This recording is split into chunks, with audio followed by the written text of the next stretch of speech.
que tem, eu costumo dizer, eu peguei um péssimo momento também na parte econômica, que a minha era futebol, foi quando eu virei presidente do Cruzeiro, foi nesse Exato. momento, e eu sempre falo isso sem, eu não quero nem tocar no assunto saúde, que isso aí, óbvio, que a gente não tem nem o que falar do tanto de perdas que nós tivemos, né, parentes, amigos, infelizmente isso aconteceu, mas do ponto de vista econômico, para o seu mercado específico, que você estava focado em evento, como é que a Simpla sobreviveu à pandemia? Então, acho que essa pergunta, ela é, de longe, a pergunta mais complexa que pode existir na história da Simpla.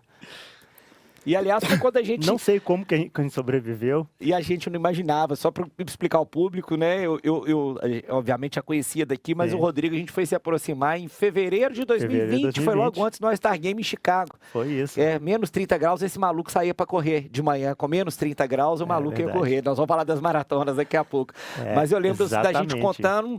E aí, se vai chegar no Brasil ou não vai? Era uma discussão nossa e deu um mês, chegou, né? Acho que talvez tenha feito das últimas viagens ali, É nossa. interessantíssimo, né? Porque a gente criou um comitê de possível crise do Covid em janeiro já.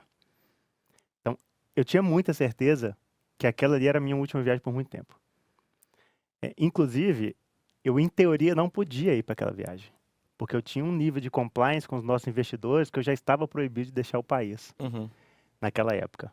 E aí eu comprei a briga, eu fui e falei assim, mas eu vou, porque eu sei que essa é a última. Por muito tempo a gente não vai. A gente já tinha muita clareza que a Covid ia chegar, só que o mundo, o Brasil não entendia isso ainda. E a gente parou muito cedo para olhar para isso, né, como no começo como uma possível crise, depois a gente entendeu, mas foi interessante isso, porque é um grande momento de virada, né, para você e para mim ali. Foi logo antes da sua grande virada, de sair para o Cruzeiro, e Eu no entrei meu em junho. caso, da pancada da pandemia, né, porque o mercado mais afetado pela pandemia no mundo Evento. é evento. Então, às vezes a gente conversa com muito empreendedor e fala assim, não, porque meu mercado sofreu muito, a gente teve uma perda de 70% de receita. A Simpla teve a atividade econômica proibida por praticamente 1 ano e meio. Foi o primeiro ano, aí teve uma abertura, aí veio o Omicron, fechou de novo. Então, foi praticamente 1 ano e meio com a sua atividade econômica fechada. Sendo que os primeiros meses, eles não são de zero, eles são de contra-receita, né?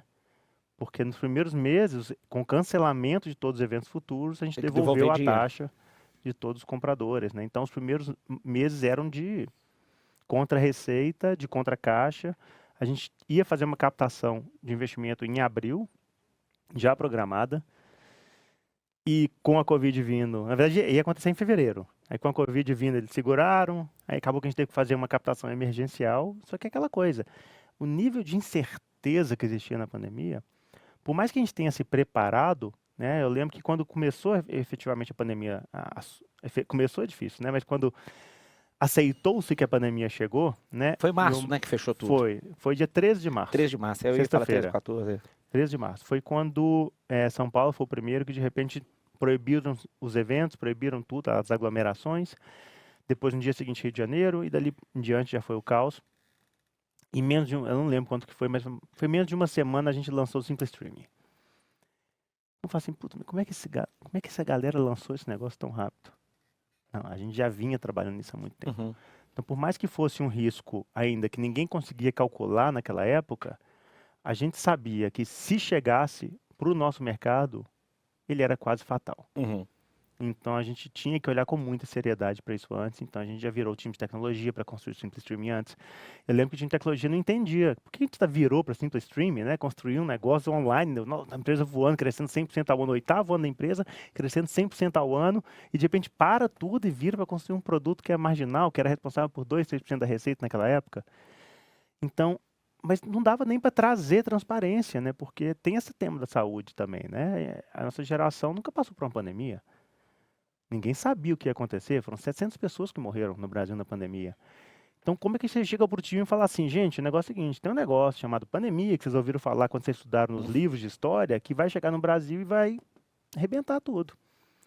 Não dava para falar isso, porque as pessoas não aceitavam isso. As pessoas demoraram muito a aceitar que de verdade a pandemia chegou. Eu lembro que quando virou a chave mesmo, teve um programa do Fantástico que focou só nisso, foi logo depois do dia 13, a primeira semana seguinte. E aí quando todo mundo falou assim, nossa, entendi.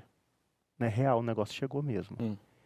E aquela virada de chave, só que ninguém sabia se ia durar 2 semanas, 2 meses, Essa que era a questão. 2 anos, 20 anos.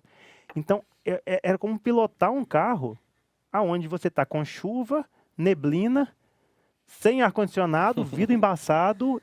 Cara, a Vamos ver o que que vai visibilidade dar. era zero. Era zero. E o Simple Streaming acabou, então, conseguindo Não, equalizar. cara, ele supriu um pedaço muito pequeno, porque nessa mesma época começaram as lives, né? E as Uhum. lives eram gratuitas, É. então as pessoas não conseguiam fazer evento online cobrando.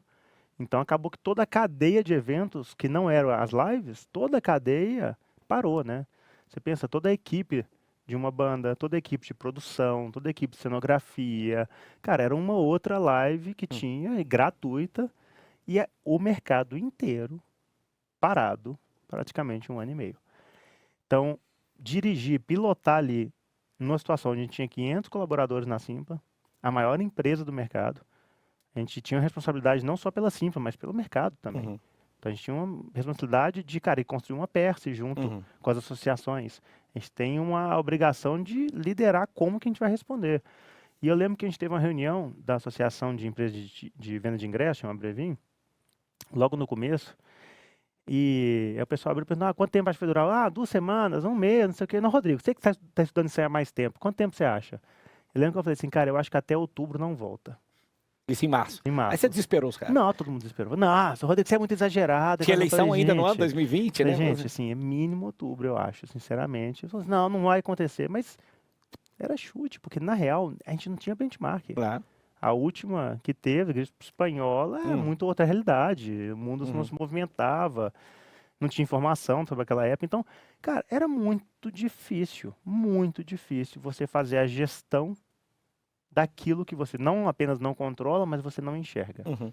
Então a gente trouxe um planejamento muito de curto prazo, ciclos extremamente curtos, onde de repente agora de repente vai abrir, né? Começa a abrir, então beleza, abre tudo, prepara, vão trazer evento, vão não sei o que, de repente não, fecha tudo de Essa é a novo. época que você mais trabalhou na vida, né? Deve ser essa.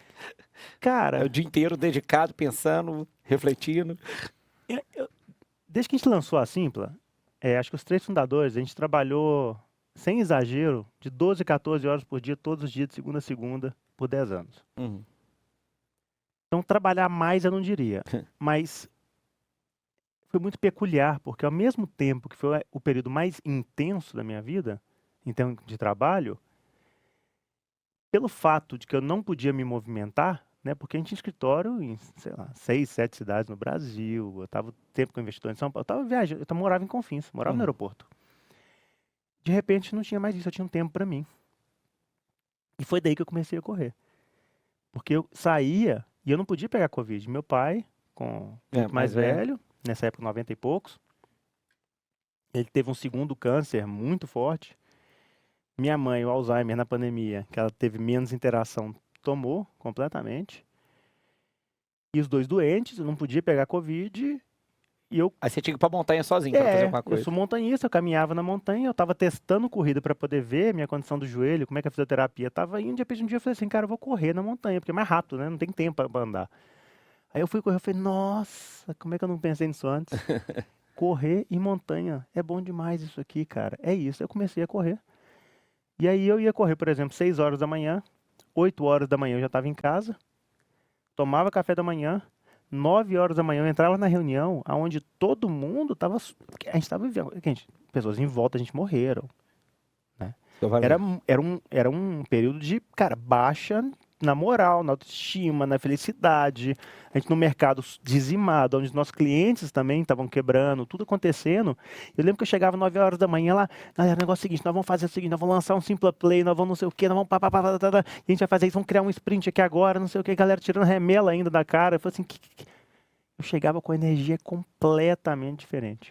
Porque eu comecei a ter um tempo para mim que eu nunca tive, e esse tempo, eu trouxe o esporte para aquele tempo vazio. E aquele momento eu aprendi que provavelmente o maior erro que eu tive nos outros 10 anos da minha vida é que eu trabalhei de 12 a 14 horas e esqueci completamente da minha saúde. E ter corrido toda manhã praticamente na pandemia foi fundamental para a Simpla não ter quebrado. Não apenas para o Rodrigo, pessoa física, mas para o Rodrigo CNPJ. Como a Simpla lidou com a pandemia foi muito melhor do que seria. Das reflexões que você conseguiu porque ter. eu estava lá, correndo, sozinho, vendo mais cobra do que gente, Mas você tá lá, você coloca tudo no lugar, você tá fazendo, né, um esporte, você chega com outro corpo, com outra energia. Eu chegava, né, 330 volts, né? E todo mundo acordando ali na Uma bad, corrida né? de 2, 3 horas, você pensa em 200 mil Tudo, coisas, né? encaixa tudo, né, É. cara? Então, assim, foi muito importante pra mim isso nesse período. E que eu falo, cara, sempre vai ter um problema maior. E a gente teve vários problemas grandes na vida. Na história da Cipla, vários. Mas eu espero que esse seja o último. Desse tamanho, né? Eu espero que não tenha nenhum maior do que a pandemia, porque realmente, assim, a gente sobreviveu, né? A Simpla tá aí, continua grande líder de mercado e tudo mais, né? 55 mil eventos, 5 milhões de ingressos. Mas doeu.